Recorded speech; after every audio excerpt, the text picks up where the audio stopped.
Hey, my friend, welcome back to this week's Monday Momentum Post.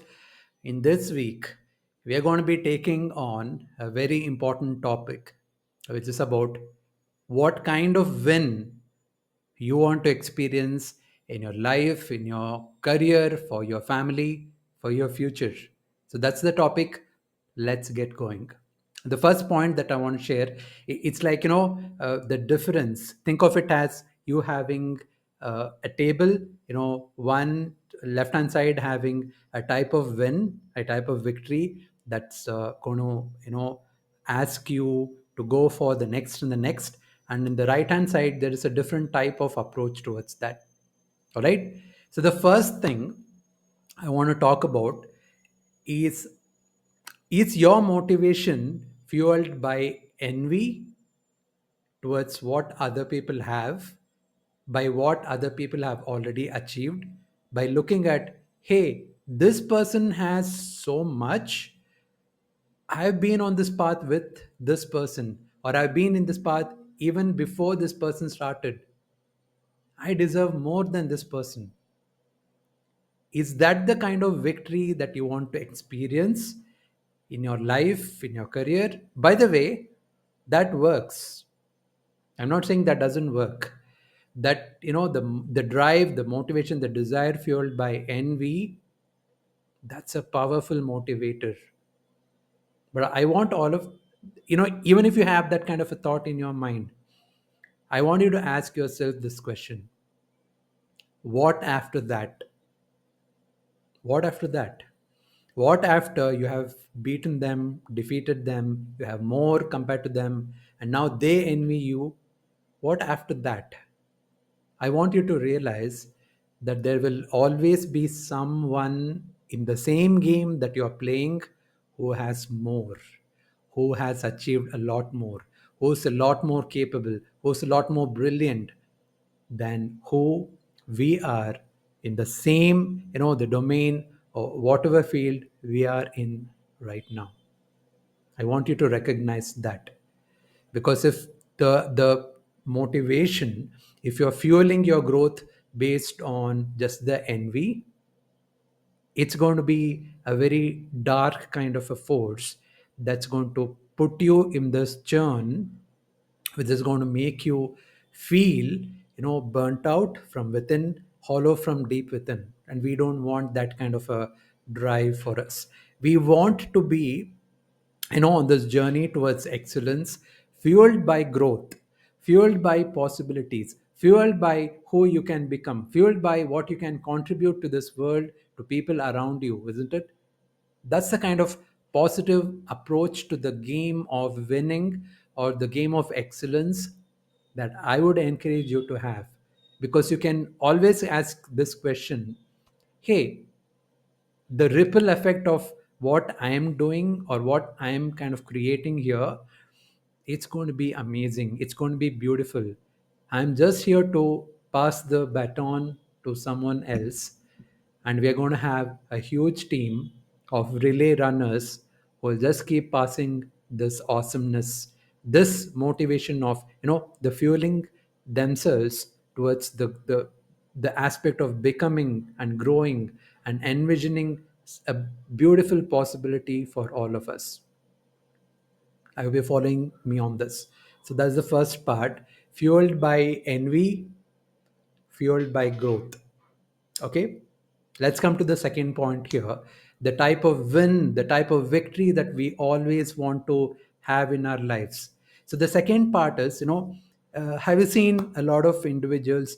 They are motivated because of the past hurt that they have experienced, because of the past, where it can be through their parents, the people, the organization, their boss, their siblings, any of them, they've hurt them so badly that they want to just win at all cost, at any cost. And in the process, they end up also hurting other people along the way. So as a internationally certified high performance coach, I want to encourage you, if at all, you go through a lot of those past traumas or anything of that sort, go through this process of healing, or get trained on those aspects. But of course, inside our community, we look forward to a more optimistic future, right? So it can be, motivated by the past hurt. A lot of cases we end up hurting others because of having that kind of a motivation and drive, or based on the future possibility. Even if you're going through a healing process, or you've had those past traumas or anything of that sort, great, good that you're getting help there. But in spite of doing that process, at some point we still have to make a decision, isn't it?